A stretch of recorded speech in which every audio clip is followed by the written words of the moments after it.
Yeah, I feel like yesterday I was really good at like smashing out a whole bunch of videos.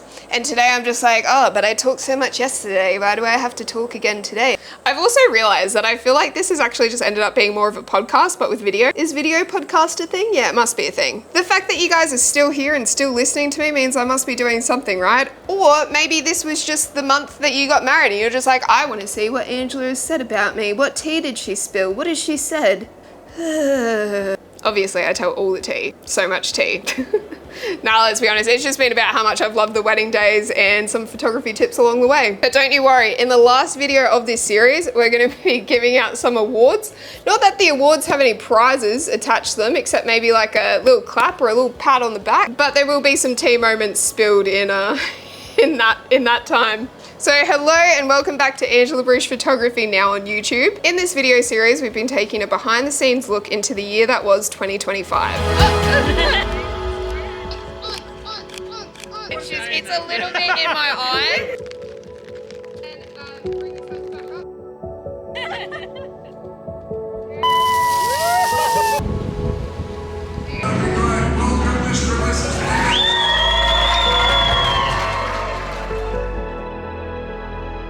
We are now up to July 2025. Similar to June, a little bit quieter. Not as quiet, actually. Looking at all the weddings that I shot, I actually think it was quite busy. July also had a fair bit of travel. July was the first time I got to go to a wedding venue called Gabbinbar in Toowoomba, which I had been trying for years to try to get a wedding at Gabbinbar. But it's one of those venues that it's a little bit far away, so I usually need to charge for travel, which sometimes just makes my packages a little bit out of people's reach, which is okay, which is all good. Finally had a client that was like, yeah, Ange, we want you. And I was like, oh my God, you're making all my hopes and dreams come true, honestly.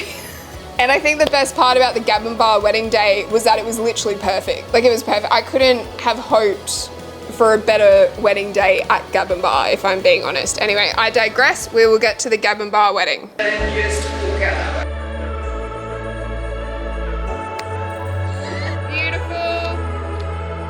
And then just looking like you, maybe just see if you can walk up like one step. Oh, it's a video!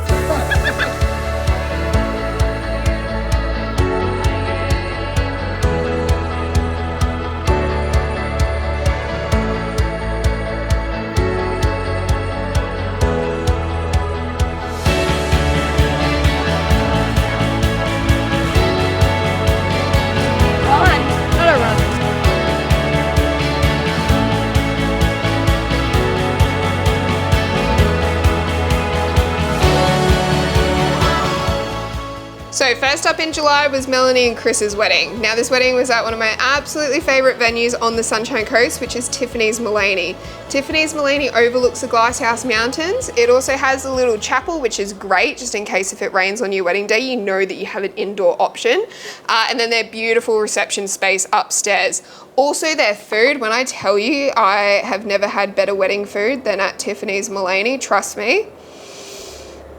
Their chefs know what they're doing, that's all I'm gonna say. So Melanie and Chris got ready at separate venues across the Sunshine Coast hinterland. Where Mel got ready, I had never actually been there before. It was on, I can't even remember what it's called actually, sorry, off the top of my head, but it was on the main street of Maleny. It's just this really cute little cottage. It was fantastic. It was really cute. I'll attach some of the photos. But then pretty much everything from ceremony through to reception was then at Tiffany's. So they had their ceremony in the chapel, which was amazing. We then also managed to take some photos around the iconic spots around Tiffany's for couple photos, while their guests had canapes and drinks in the outside garden area. The outside garden area is also just one of the just massive tick points for Tiffany's. They've got a wood-fired pizza oven out there as well, and you just see the chef like making his pizzas like just literally in front of you. It's just, again, it's just the coolest thing. I also just love food. If you haven't been able to tell, I feel like a lot of my talking in these videos has just been like, oh, I really like the food there. We also went off-site for their couple photos, just to a spot that's about 5 minutes from Tiffany's. Again, overlooks the Glasshouse Mountains. You get a little bit of a better view of the sunset, especially since we haven't been able to use One Tree Hill in a while. One Tree Hill used to be the go-to spot in Maleny for photos, but it's privately owned and the owners went, nah, no more at One Tree Hill, which was fine. So it just means we have to be a little bit more creative when it comes to wedding location photos on the Sunshine Coast. Wedding location photos, photo photo locations on the Sunshine Coast. My brain's working great today. I think Mel and Chris's wedding photos were also just one of those photo sessions that just everything was just going right. So because of that soft light that you get at sunset, plus the winter sunsets, as in Queensland, once it gets to winter, the sky changes a lot more colours. That was great English, wasn't it? The sky changes colour a lot more. It was just the perfect combination. It was just these dreamy couple photos. I feel like also something that I really loved was that Chris, it was made very clear to me that Chris was not a photo person, which is fine. I'm very used to the boys rocking up and not wanting a bar of me. That's totally fine. But you know, I feel like by the end of the photo session, he had at least said he had fun. And that's all I could really ask, if I'm being honest. I don't need you to love the photo experience, but if you can come to me and say, hey, I don't love photos, but I actually had fun, I feel like that's the biggest compliment to me as a wedding photographer. Something as a wedding photographer that can be very difficult to do is to make non-photo people feel comfortable in front of the camera. Similar to Chris, I had been told that he had had family photos back in the day. Photographer did not make the experience all that fantastic, so that was one of the reasons he just really despised having his photo taken. So when someone's had an experience like that, it can be really hard to make them not have that similar experience. It's also something that past clients have come back to me and said, I will never forget, I had one client that said, and you know, we got some family photos done by another photographer, but they just weren't you. Like the photos were good, the photos were fine, but like they just weren't you. And I feel like I need that on a t-shirt. Because it comes down to more than just taking pretty photos. It's how you make people feel, and people are going to remember how you make them feel. So just a little PSA to all the photographers out there, it's not just about pretty photos, it's about the whole client experience, and that's how you continue to get repeat clients and referrals, is how you make people feel, especially when they're not photo people. And you know, one of my favorite things is just being told, oh, I don't know how this photo shoot's gonna go, and you just go, watch me. Then I get that little text afterwards that's just like, Ange, these are phenomenal. And I go, phew, because again, I feel like it doesn't matter how long I shoot weddings or portraits or anything for, when I send off those first initial sneak peeks, there is just something in me all the time that just goes, oh my God, what if they hate them? What if this is not what they want? Have I done a terrible job? When I know I haven't done a terrible job, but sometimes you're just like, So Melanie and Chris, thank you guys so much for having me as your wedding photographer on your wedding day at Tiffany's.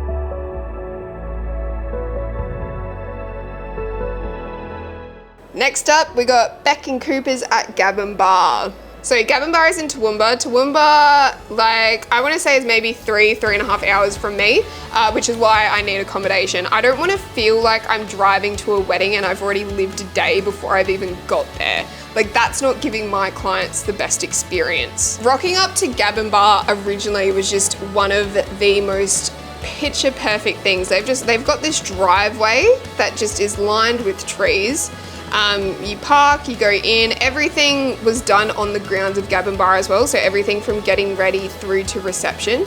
I also felt like one of the really awesome things with Gabbinbar is you just look around and it's like everywhere's a photo location. Like you have the fountain, but then you can have them in front of the fountain with the house in the background, or you can turn them and have a fountain with the greenery in the background, or there's a whole bunch of trees around, there's also a whole bunch of greenery around. There's also a place where you can go down a little path and there's some fairy lights. There's just, the possibilities are endless. Don't even get me started about the photo locations in the actual homestead.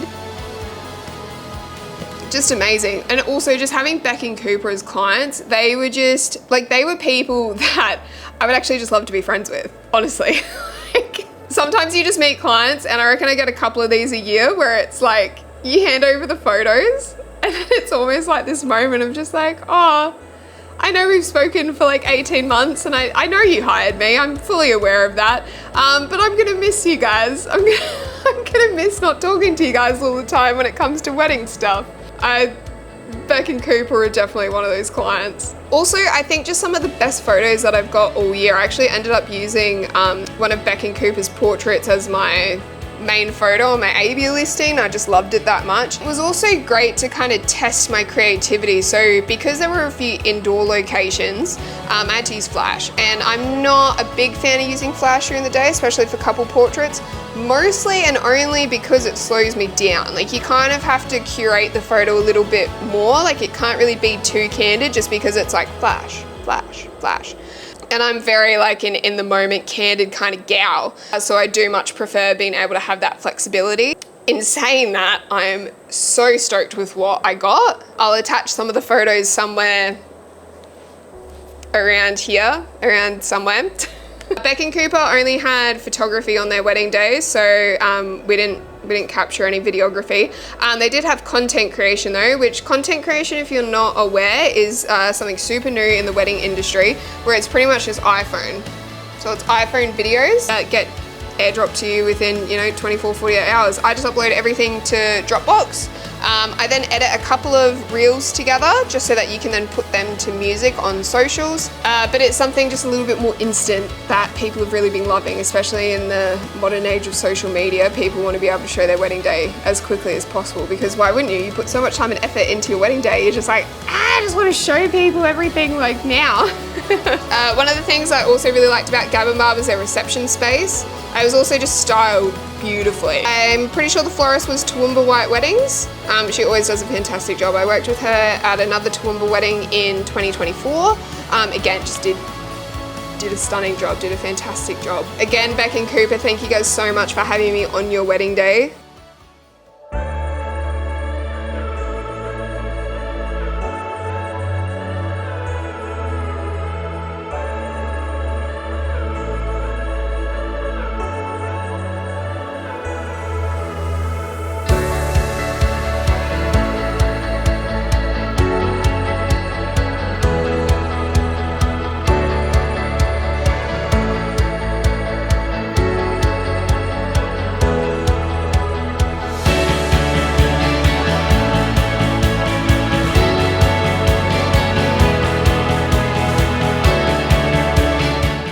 July just must have been the time where I got to go to all these venues that I had never been to before. Because straight after Beck and Cooper's wedding, I had 1 day break where I had to drive to the Gold Coast, and then I had Nat and Tyler's wedding at Braeside Estate, which I'd never been to Braeside Estate before.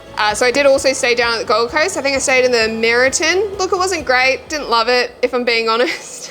It was fine. It was a room, right? It was a room. But yeah, so you might remember me talking about Nat and Tyler's engagement session earlier in the series. They had their session at Emu Mountain where it was picture perfect sunset. But when it came to their wedding day, everything was happening on site. Again, one of the really awesome things about Braeside Estate. I do think in terms of venues, Braeside Estate ticks a lot of boxes. It's got a beautiful bridal suite, beautiful. I don't think I'd ever seen a bridal suite so perfectly curated, especially for photography and getting ready with makeup. Like there was a whole section just with mirrors and chairs for the hair and makeup artists just to literally do everyone's hair and makeup, which was beautiful. And Nat was also very lucky to have got her wedding dress by Wendy Macon. Wendy Macon has since retired, so we won't be seeing many Wendy Macon bridal dresses anymore, which is very sad. I've always really loved seeing her dresses. On this day we had photography, videography and content creation, so the whole team was there. There was 4 of us. It was a very, very fun day. I think especially when there's the 4 of us on a wedding day, like we just always have the best time. I really actually hate shooting weddings alone, if I'm being honest. I much prefer having at least someone there with me just to kind of bounce ideas off and literally just talk to me so I don't have to sit and look at my phone. But again, Braeside Estate, I feel like it has so many picture perfect photo locations around the place. They opted to have their ceremony in the chapel. The chapel was lovely. The only thing I would say about the chapel is it was very difficult to shoot in, just purely because the aisle was very small. It was very packed in with all their guests and family and friends. Made the cameras in the back really difficult to position because they also had musicians. So just in all, it was a very difficult ceremony to photograph. I'm still very happy with the results that we got. But as well, oh, that's right. The lighting in the chapel was also quite yellow, which obviously can be corrected in post and whatever. But yeah, again, it was just, there was a lot of elements to their ceremony that was just a little bit difficult to shoot. But again, with experience with weddings, I was obviously very equipped for it and it was fine. And I'm happy with it. If you're a Queensland wedding photographer and you are lucky enough to go shoot a wedding at Braeside Estate, just a couple of things to look out for. After the ceremony, everyone gets moved down to the lawn area. The lawn area was adorable. It had like a bar, big open space, little lake that went behind it. There was a swing. They also had a little chessboard, like a big chessboard, not a little one. You know, you could just, while couple are off having photos, you can play a little chess. I don't even know how to play chess. Do you guys know how to play chess? Yeah, there was many photo locations around Braeside Estate, which just made the whole photo experience a lot of fun. Their bridal party just had 2 each side, which again made it a lot easier to coordinate because you're not having to yell at a whole bunch of people. And just their bridal party was just super sweet. Keen to do whatever we wanted, keen to have the best time. There was also a little spot across from the venue where we got a little bit of sunset. With this venue, you don't really see the depth of the sunset. There's kind of just like little spots where you might get like the golden glow coming through, which I'll attach some photos. I've seen the golden glow come through. But yeah, that's probably the only thing I would say about this venue is you don't really get sunset. So if you want sunset, you've probably either got to account for that to drive somewhere, or you just accept that these are just the photos that you're getting. Which is still beautiful photos, but yeah, it's just if a landscape with a sunset is something you're just like, oh, I want that on my wedding day, you need to account for that if you're getting married at Braeside Estate. One thing I did find tricky with their reception is, so in the reception area they've got walls and the walls open as doors, and we had to keep our bags in these doors, which just, full disclosure, just made it a bit difficult to get in and out, because I then realized once you don't have your bag with you all the time, you realize how much you actually go to your bag throughout the day. Even just for example, like I had batteries in my pocket, but then the batteries would die, I would need new batteries, so I'd have to go all the way back to the reception just to get a battery.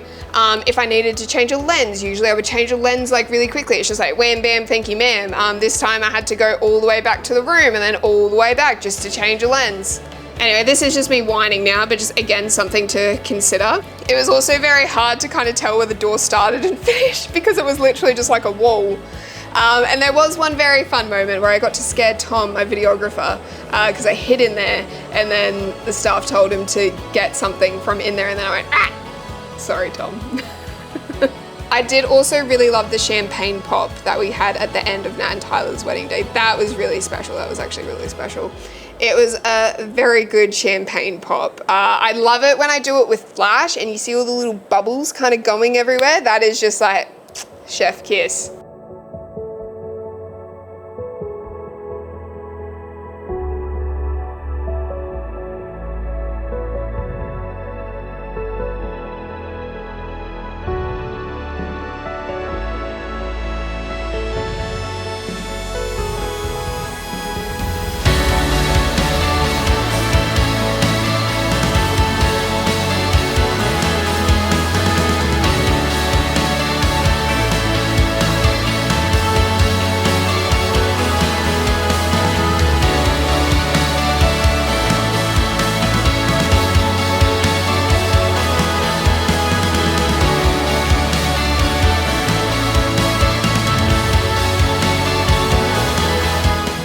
Anyway, that was July. Up next, we've got August. In August, I only had 2 weddings because then I had the best experience of my life. But you're gonna have to wait to watch the August video to see what that was all about. As always, if you haven't yet, feel free to subscribe to Angela Bruce Photography so that you don't miss when my next videos come out for this series. Trust me, you're not gonna wanna miss the next one. I'll see you guys in August 2025, as in the video, not me going back in time. Yeah, you get what I mean.